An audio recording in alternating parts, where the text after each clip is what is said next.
Karnataka news beet follow ಮಾಡಿ, subscribe ಮಾಡಿ. ಕೊನೆಗೂ ಕನಕಪುರ ಬಂಡೆ ಡಿಕೆ ಶಿವಕುಮಾರ್ ಅವರ ಶ್ರಮಕ್ಕೆ ಫಲ ಸಿಕ್ಕಿದೆ. ಹೀಗಾಗಿ ಕರ್ನಾಟಕದಲ್ಲಿ ಇಂದಿನಿಂದ ಡಿಕೆಶಿಯ ದರ್ಬಾರ್ ಆರಂಭವಾಗಲಿದೆ. ನನಸಾಗ್ತಾ ಇದೆ ಡಿಕೆ ಶಿವಕುಮಾರ್ ಅವರ ದಶಕಗಳ ಕನಸು. ಕರ್ನಾಟಕದಲ್ಲಿ ಇಂದಿನಿಂದ ಡಿಕೆಶಿಯ ದರ್ಬಾರ್ ಶುರುವಾಗಲಿದೆ. ಕೊನೆಗೂ ಕನಕಪುರ ಬಂಡೆಯ ಶ್ರಮಕ್ಕೆ ಫಲ ಸಿಗ್ತಾ ಇದೆ. ನನಸಾಗ್ತಾ ಇದೆ ಡಿಕೆ ಶಿವಕುಮಾರ್ ಅವರ ದಶಕಗಳ ಕನಸು. ಸವಾಲುಗಳನ್ನ ಮೆಟ್ಟಿ ಸಿಎಂ ಆಗ್ತಾ ಇರುವಂತಹ ಡಿಕೆ ಶಿವಕುಮಾರ್ ಅವರ ರಾಜಕೀಯದ ಏಳು ಬೀಳುಗಳು ಅಷ್ಟು ಸುಲಭವಾಗಿರಲಿಲ್ಲ, ಸಲೀಸಾಗಿರಲಿಲ್ಲ. ಎಲ್ಲ ಶ್ರಮಕ್ಕೆ ಇದೀಗ ಪ್ರತಿಫಲ ಸಿಕ್ಕಿರುವಂತದ್ದು. ಕೊನೆಗೂ ಕೂಡ ಕನಕಪುರ ಬಂಡೆ ಡಿಕೆ ಶಿವಕುಮಾರ್ ಅವರು ಇವತ್ತು ಮುಖ್ಯಮಂತ್ರಿಯಾಗಿ ಪದಗ್ರಹಣ ಮಾಡುವಂತಹ ಆ ಶುಭ ಸಂದರ್ಭ ಇಂದು ಸಂಜೆ 4:05 ಇರುವಂತದ್ದು. ಎಲ್ಲ ಸವಾಲುಗಳನ್ನ ಮೆಟ್ಟಿ ನಿಂತಹ ಡಿಕೆ ಶಿವಕುಮಾರ್ ಅವರು ಸಿಎಂ ಆಗ್ತಾ ಇದ್ದಾರೆ. ಹೀಗಾಗಿ ಅವರ ದಶಕಗಳ ಕನಸು ನನಸಾಗುವಂತಹ ಶುಭ ಸಂದರ್ಭ. ಈ ಶುಭ ಸಂದರ್ಭದಲ್ಲಿ ಅವರು ಕೂಡ ತುಂಬಾನೇ ಖುಷಿಯಾಗಿದ್ದಾರೆ. ಅವರ ಶ್ರಮಕ್ಕೆ ಸಿಕ್ಕಂತಹ ಪ್ರತಿಫಲ, ಅವರ ಪ್ರಾರ್ಥನೆಗೆ ಸಿಕ್ಕಂತಹ ಪ್ರತಿಫಲ ಇದಾಗಿರುವಂಥದ್ದು. ಅವರು ಯಾವಾಗಲೂ ಕೂಡ ಹೇಳ್ತಾ ಇದ್ರು, ಪ್ರಯತ್ನ ಕೈ ಕೊಡಬಹುದು, ಆದರೆ ಪ್ರಾರ್ಥನೆ ಯಾವತ್ತೂ ಕೂಡ ಕೈ ಕೊಡಲ್ಲ ಅಂತ. ಆ ಪ್ರಾರ್ಥನೆಗೆ ಸಿಕ್ಕಂತಹ ಪ್ರತಿಫಲವೇ ಇವತ್ತು ಸಂಜೆ 4:05 ಲೋಕಭವನದ ಗಾಜಿನ ಮನೆಯಲ್ಲಿ ಅವರು ಸಿಎಂ ಆಗಿ ಪ್ರಮಾಣ ವಚನ ಸ್ವೀಕಾರ ಮಾಡುವಂತಹ ಆ ಒಂದು ಶುಭಗಳಿಗೆ ಅಂತಾನೆ ಹೇಳಬಹುದು.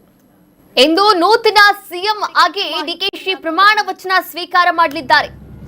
ಇಂದು ಸಂಜೆ 4:05 ಪ್ರಮಾಣ ವಚನ ಸ್ವೀಕಾರ ಮಾಡಲಿದ್ದಾರೆ. ಲೋಕಭವನದ ಗಾಜಿನ ಮನೆಯಲ್ಲಿ ಸಮಾರಂಭ ನಡೆಯೋಕೆ ಸಿದ್ಧವಾಗ್ತಾ ಇದೆ. ಈಗಾಗಲೇ ಗಣ್ಯರು ಸ್ವಾಮೀಜಿಗಳ ಸಮ್ಮುಖದಲ್ಲಿ ಪದಗ್ರಹಣವನ್ನು ಮಾಡ್ತಾರೆ ಡಿಕೆ ಶಿವಕುಮಾರ್. ಈ ಕಾರ್ಯಕ್ರಮಕ್ಕೆ 50 ಮಂದಿ ಗಣ್ಯರಿಗೆ ಮಾತ್ರ ಆಹ್ವಾನವನ್ನ ನೀಡಲಾಗಿದೆ. ಎಐಸಿಸಿ ಅಧ್ಯಕ್ಷ ಮಲ್ಲಿಕಾರ್ಜುನ ಖರ್ಗೆ, ರಾಹುಲ್ ಗಾಂಧಿ, ಪ್ರಿಯಾಂಕಾ ಗಾಂಧಿ ಸೇರಿದಂತೆ ಹಲವರಿಗೆ ಮಾತ್ರ ಆಹ್ವಾನ ಹೋಗಿರುವಂತದ್ದು. ನೋಡಿ, ಇವತ್ತು ಕರ್ನಾಟಕದ ನೂತನ ಮುಖ್ಯಮಂತ್ರಿಯಾಗಿ ಡಿಕೆ ಶಿವಕುಮಾರ್ ಅವರು ಪ್ರಮಾಣ ವಚನವನ್ನ ಸ್ವೀಕಾರ ಮಾಡಲಿದ್ದಾರೆ. ಇಂದು ಸಂಜೆ 4:05 ಪ್ರಮಾಣ ವಚನ ಸ್ವೀಕಾರ ಮಾಡುವಂತಹ ಮುಹೂರ್ತ ಒದಗಿ ಬಂದಿದೆ. ಲೋಕಭವನದ ಗಾಜಿನ ಮನೆಯಲ್ಲಿ ಸಮಾರಂಭದ ಎಲ್ಲಾ ಸಿದ್ಧತೆಗಳು ಕೂಡ ನಡೀತಾ ಇರುವಂತದ್ದು. ನೀವು ಕೂಡ ದೃಶ್ಯಾವಳಿಗಳಲ್ಲಿ ಗಮನಿಸಬಹುದಾಗಿದೆ.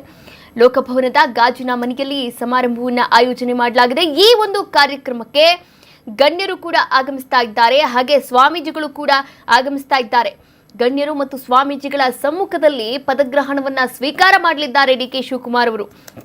ಇನ್ನು ಪ್ರಮುಖವಾಗಿ ಈ ಕಾರ್ಯಕ್ರಮಕ್ಕೆ ಕೇವಲ 50 ಮಂದಿ ಗಣ್ಯರಿಗೆ ಮಾತ್ರ ಆಹ್ವಾನವನ್ನ ನೀಡಲಾಗಿದೆಯಂತೆ. ಇನ್ನು ಹೈಕಮಾಂಡ್ನಿಂದ ರಾಹುಲ್ ಗಾಂಧಿ ಅವರು ಕೂಡ ಬರ್ತಾ ಇದ್ದಾರೆ, ಹಾಗೆ ಪ್ರಿಯಾಂಕಾ ಗಾಂಧಿ ವಾದ್ರಾ ಅವರು ಕೂಡ ಸಿಎಂ ಪದಗ್ರಹಣಕ್ಕೆ ಸಾಕ್ಷಿ ಆಗ್ತಾ ಇದ್ದಾರೆ. ಅದರ ಜೊತೆಗೆ ಎಐಸಿಸಿ ಅಧ್ಯಕ್ಷ ಮಲ್ಲಿಕಾರ್ಜುನ ಖರ್ಗೆ ಅವರು ಕೂಡ ಈ ಒಂದು ಕಾರ್ಯಕ್ರಮಕ್ಕೆ ಭಾಗಿಯಾಗ್ತಾ ಇರುವಂಥದ್ದು. ಇದೇ ವಿಚಾರಕ್ಕೆ ಸಂಬಂಧಪಟ್ಟಂತೆ ನಮ್ಮ ಪ್ರತಿನಿಧಿ ಮನೇಶ್ ಗೌಡ ದೂರವಾಣಿ ಸಂಪರ್ಕದ ಮೂಲಕ ಜಾಯಿನ್ ಆಗ್ತಾ ಇದ್ದಾರೆ. ಮತ್ತಷ್ಟು ಅಪ್ಡೇಟ್ಸ್ ಅನ್ನ ಕೂಡ ನೀಡ್ತಾ ಹೋಗ್ತಾರೆ. ಮನೇಶ್ ಗೌಡ, ಈಗಾಗಲೇ ನೂತನ ಸಿಎಂ ಆಗಿ ಡಿಕೆಶಿ ಪ್ರಮಾಣ ವಚನ ಮಾಡುವಂತಹ ಆ ಒಂದು ಕಾರ್ಯಕ್ರಮದ ಭರ್ಜರಿ ತಯಾರಿ ನಡೀತಾ ಇರುವಂತದ್ದು. ಹೇಗಿದೆ ಕಾರ್ಯಕ್ರಮದ ರೂಪುರೇಷೆಗಳು? ಹೌದು ಕಾವ್ಯ, ಡಿಕೆ ಶಿವಕುಮಾರ್ ಅವರು ಮುಖ್ಯಮಂತ್ರಿಯಾಗಿ ಇನ್ನೇನು ಕೆಲವೇ ಕ್ಷಣಗಳು ಅಂತಂದ್ರೆ ಸಂಜೆ 4 ಪ್ರಮಾಣ ವಚನವನ್ನ ತೆಗೆದುಕೊಳ್ಳಲಿದ್ದಾರೆ. ಈ ಒಂದು ಸಂಭ್ರಮಕ್ಕೆ ಜೊತೆಯಾಗಿ ಏನು ಈಗ ಬಂದಿರುವಂತಹ ಮಾಹಿತಿಗಳ ಪ್ರಕಾರ 10 ರಿಂದ 12 ಜನ ಶಾಸಕರು ಸಚಿವರಾಗಿ ಪ್ರಮಾಣ ವಚನ ಸ್ವೀಕರಿಸಿದ್ದಾರೆ. ಇನ್ನೊಂದು ಮಾಹಿತಿ ಏನಂತಂದ್ರೆ, ಒಂದಷ್ಟು ಜ್ಯೋತಿಷಿಗಳನ್ನ ನಂಬುವಂತಹ ಡಿಕೆ ಶಿವಕುಮಾರ್ ಅವರು ಜ್ಯೋತಿಷಿಗಳ ಪ್ರಕಾರ ಕೇವಲ 9 ಜನಗಳ ಸಚಿವ ಸ್ಥಾನವನ್ನ ತೆಗೆದುಕೊಳ್ಬೇಕು ಅಂತ ಅವರ ಜ್ಯೋತಿಷರು ಹೇಳಿದ್ದಾರೆ ಅನ್ನುವಂತಹ ಮಾಹಿತಿಗಳು ಕೂಡ ಲಭ್ಯವಾಗ್ತಿದೆ. ಸದ್ಯ ಇನ್ನು ಹೈಕಮಾಂಡ್ ನಿಂದ ಯಾವುದೇ ರೀತಿಯ ಸಚಿವರ ಪಟ್ಟಿ ಇನ್ನೂ ಹೊರಬಿದ್ದಿಲ್ಲ. ಈ ಕಾರಣದಿಂದ ಇನ್ನೇನು 10 ರಿಂದ 11 ಗಂಟೆಯ ಸಮಯದಲ್ಲಿ 10 ರಿಂದ 15 ಜನ ಪ್ರಮಾಣ ವಚನವನ್ನ ತೆಗೆದುಕೊಳ್ಳಿದ್ದಾರೆ. ಕಾವ್ಯ, ಥ್ಯಾಂಕ್ ಯು ಮನೀಶ್ ಗೌಡ, ತಮ್ಮೆಲ್ಲ ಡೀಟೇಲ್ಸ್ಗಾಗಿ ಧನ್ಯವಾದಗಳು. ಈ ಒಂದು ಕಾರ್ಯಕ್ರಮದಲ್ಲಿ ಈಗಾಗಲೇ ಎಐಸಿಸಿ ಅಧ್ಯಕ್ಷ ಮಲ್ಲಿಕಾರ್ಜುನ ಖರ್ಗೆ ಅವರು ಕೂಡ ಭಾಗಿಯಾಗ್ತಾ ಇದ್ದಾರೆ, ರಾಹುಲ್ ಗಾಂಧಿ ಅವರು ಕೂಡ ಭಾಗಿಯಾಗ್ತಾ ಇದ್ದಾರೆ, ಪ್ರಿಯಾಂಕಾ ಗಾಂಧಿ ವಾದ್ರಾ ಅವರು ಕೂಡ ಈ ಒಂದು ಕಾರ್ಯಕ್ರಮಕ್ಕೆ ಭಾಗಿಯಾಗ್ತಾ ಇರುವಂಥದ್ದು. ಇವರೆಲ್ಲರ ಸಮ್ಮುಖದಲ್ಲಿ ಇವತ್ತು ನೂತನ ಸಿಎಂ ಆಗಿ ಡಿಕೆ ಶಿವಕುಮಾರ್ ಅವರು ಪದಗ್ರಹಣವನ್ನು ಮಾಡಲಿದ್ದಾರೆ. ಆ ಒಂದು ಪದಗ್ರಹಣಕ್ಕೆ ಇಡೀ ಕರ್ನಾಟಕದ ಜನತೆ ಸಾಕ್ಷಿಯಾಗ್ತಾ ಇದ್ದಾರೆ. ಕರ್ನಾಟಕ ನ್ಯೂಸ್ ಬೀಟ್ ಫಾಲೋ ಮಾಡಿ, ಸಬ್ಸ್ಕ್ರೈಬ್ ಮಾಡಿ.